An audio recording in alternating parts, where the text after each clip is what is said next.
Halo guys, welcome back to my channel. Kembali di channel YouTube Sales Magic ya. Di video kali ini sebelum kita lanjut ke pembahasan kita mengenai kendala dan masalah yang dialami oleh dropshipper, saya ingin mengucapkan terima kasih untuk 50.000 subscribernya ya. Nah, ditunggu informasi giveaway dari saya ya teman-teman.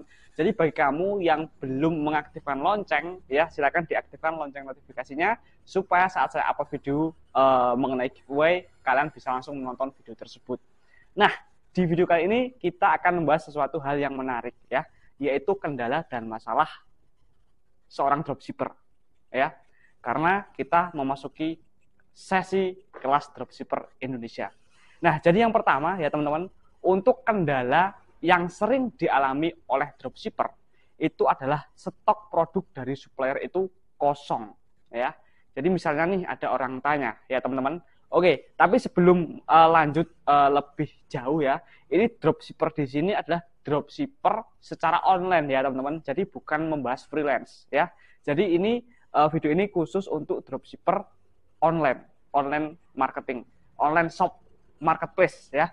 Yang pertama, stok dari supplier kosong. Jadi misalnya seperti ini teman-teman, ada orang chat menanyakan stok produk, Kak ini warna hitam untuk celananya ready nggak? Nah, kita cek di marketplace lain atau di supplier ya. Nah, gini teman-teman, kalau misalnya kita cek ternyata stoknya yang warna hitam kosong dan adanya warna merah, coba kalian tawarkan warna yang lain. Jangan sekali-kali mengatakan, maaf Kak, stoknya sedang kosong ya. Kenapa? Karena kalau misalnya kalian bilang stoknya kosong, ya udah nggak akan terjadi transaksi ya. Calon pembeli akan mencari toko lain yang stoknya ready. Tapi kalau kita mencoba menawarkan stok produk yang lain atau produk dengan merek yang lain, ada kemungkinan pembeli mau membeli produk kalian ya. Misalnya gini, wah dicek ternyata kok stoknya yang ready yang warna merah. Halo Kak, maaf Kak, ini yang ready warna merah Kak, ini warnanya lebih cerah Kak, dan bahannya juga bagus. Untuk harganya sama Kak, kalau misalnya warna hitam, dari pabriknya sudah discontinue Kak. Seperti itu teman-teman. Ya. Nah, kalau misalnya stok variannya semuanya kosong, kalian bisa tawarkan merek yang lain. Kak, ini saya ada referensi merek yang lain Kak, ini kualitasnya juga nggak jauh beda Kak. Hampir sama Kak. Ya, dengan kita menawarkan produk yang lain, ada kemungkinan orang itu mau membeli produk kita. Ya. Sebenarnya sama sih cara kerja sistem jual beli di online sama di offline ya. Kalau misalnya ditanya stok, jangan pernah bilang stok kosong ya. Kalau memang kosong, tawarkan produk yang lain. Itu yang pertama. Nah, solusi yang kedua ya teman-teman, gini teman-teman. Terkadang kalau misalnya dropshipper kan bermain di salah satu marketplace dan membeli barangnya itu dari marketplace lain. Saya kasih contoh seperti ini. Saya bermain produk di Tokopedia misalnya. Saya mengambil barang dari Shopee. Nah, kalau misalnya di Shopee stoknya kosong, kalian juga bisa mencoba opsi yang lain teman-teman.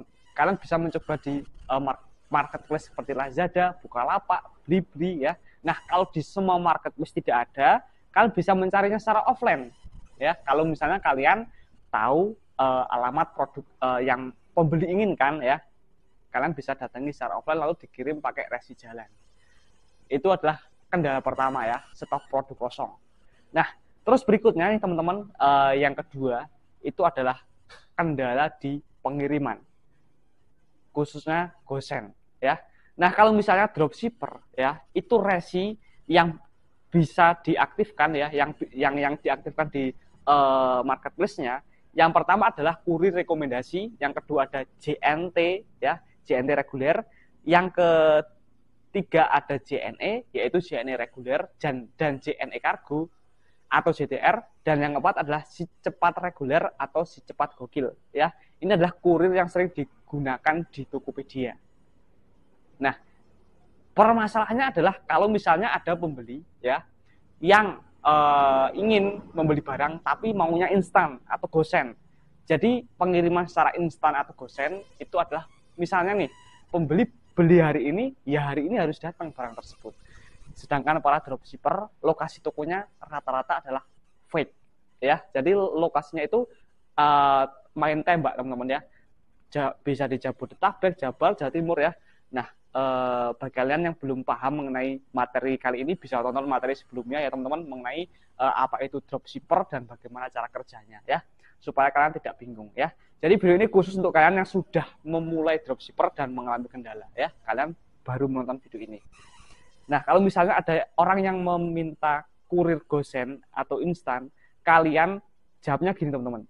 Maaf Kak, bisa kirim alamat lengkapnya nggak Kak? Nanti kalau misalnya untuk kami cek apakah alamat kakak itu bisa dikirim gosen atau enggak, terjangkau atau enggak. Nah, begitu kalian cek, kalau misalnya ternyata kok bisa, kalian follow up lagi si calon pembeli ini, Kak, ini pengiriman pakai gosen atau instan bisa Kak. Tapi untuk check out-nya atau untuk ordernya, kakak bisa pakai kurir reguler. Nanti kami tetap kirim pakai gosen dan nomor gosennya saya kirim via chat. Solusinya seperti itu teman-teman. Nah, kalau nggak bisa, ternyata udah dicek alamatnya ternyata nggak bisa, kalian bisa bilang gini, Kak ini nggak bisa instan. Kalau misalnya kakak barangnya nggak begitu urgent, kalau barangnya itu maksudnya masih mau dipakai besok atau besoknya lagi, mending pakai reguler aja Kak. Datangnya juga estimasi 2 harian. Kalau misalnya pengiriman nggak ada kendala, ya 2 hari udah sampai. Seperti itu. Itu kendala yang kedua. Terus kendala yang ketiga, ada pertanyaan seperti ini teman-teman. Kak, ada toko offline-nya nggak? Ada toko fisiknya nggak? Fisiknya nggak Kak? Saya mau datang langsung ke toko. Nah, ini kalau misalnya pertanyaan seperti ini ya, kalian bisa jawab seperti ini teman-teman. Maaf Kak, untuk semua jenis transaksi ya hanya dilakukan secara online lewat marketplace seperti itu. Dan di era digital, era online seperti ini ya teman-teman, itu pun juga memang banyak sekali supplier ya, supplier yang hanya bermain di online dan yang supplier bermain di offline itu malah jarang karena memang sekarang itu gaya beli masyarakat Indonesia bahkan masyarakat dunia itu memang sudah mulai berubah dari offline ke online teman-teman. Itu adalah pertanyaan atau kendala yang sering didapatkan oleh dropshipper. Nah berikutnya yang keempat ya teman-teman. Toko sepi ya. Nah, jadi kalau misalnya selama kita jualan ya, entah kalian sebagai seorang dropshipper atau kalian seorang reseller ataupun supplier sekalipun, itu pasti ada yang namanya pasang surutnya, ada naik turunnya. Nah, ini adalah hal yang wajar. Logikanya kenapa saya bilang wajar? Air laut pun bisa surut ya, apalagi jualan ya teman-teman. Pasti ada kapan sepinya, kapan ramenya. Nah, buat kalian teman-teman dropshipper khususnya yang pernah join paket ya di Sales Magic Group ya, ada beberapa hal yang harus diperhatikan ya supaya toko kalian bisa orderannya semakin bertambah. Yang pertama ya, tadi tipsnya adalah jangan pernah bilang stok kosong, tawarkan produk yang lain. Dan yang kedua, lakukan follow up. Misalnya seperti ini, ada chat dari calon pembeli, Kak barang ini ready nggak? Nah kita jawab, iya Kak barangnya ready. Nah kalau misalnya pembeli tidak menjawab lagi atau belum order juga, kita tunggu belum order juga, kita yang melakukan follow up. Caranya adalah dengan kalian bisa kirim pesan, Kak ini order sebelum jam 2 sore atau jam 3 sore, barang saya kirim hari ini ya Kak. Jadi kita follow up teman-teman. Seperti itu. Nah terus yang ketiga nih, tips supaya tokomu nggak sepi. Kalau misalnya ada orang mau order barang, untungnya lumayan nih. Ternyata kalian sudah mencari di semua marketplace stoknya kosong. Lalu kalian cari di offline stoknya kosong. Nah, kalian simpan ya. Kalian simpan data calon pembeli ini teman-teman untuk kita lakukan follow up apabila produk dari supplier itu udah ready. Kita hubungi lagi. Misalnya ada orang cari baterai kamera ya. Ini yang sering saya alami ya teman-teman. Saya follow up lagi, Kak. Untuk baterainya udah dapat belum Kak? Ini toko saya sudah ready. Ya, dan kita chat suppliernya kalau barangnya kosong, Kak kalau misalnya ready langsung kabari saya Kak, siapa tahu saya belum dapat barangnya. Seperti itu. Jadi kalau misalnya dropshipper tokonya sepi atau rame, sebenarnya adalah tergantung dari si CS juga, si operatornya juga ya. Kalau misalnya toko bagus udah punya lencana ya, followersnya banyak, tapi kalau misalnya dikelola oleh admin yang bisa dibilang asal-asalan atau tidak melakukan follow up, tidak menawarkan produk lain, saya sangat yakin 100% tokonya pasti akan sepi.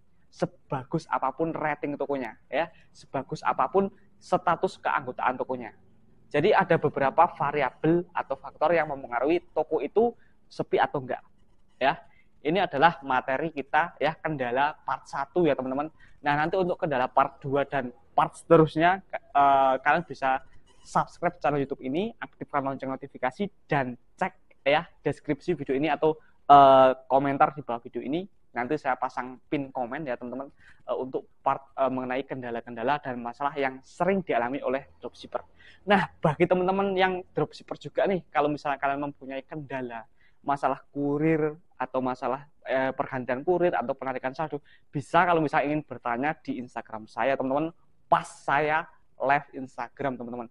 Jadi kalian wajib untuk follow ya, wajib untuk follow.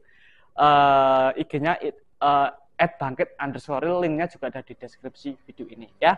Oke teman-teman, terima kasih yang sudah menonton video ini sampai selesai ya. Share video ini ke teman-teman dropshipper kalian ya teman-teman yang sedang mengalami kendala ya. Semoga video ini bisa bermanfaat dan bagi kalian yang share video ini bisa menjadikan amal sedekah jariah untuk kalian. See you next time, sampai jumpa di video selanjutnya.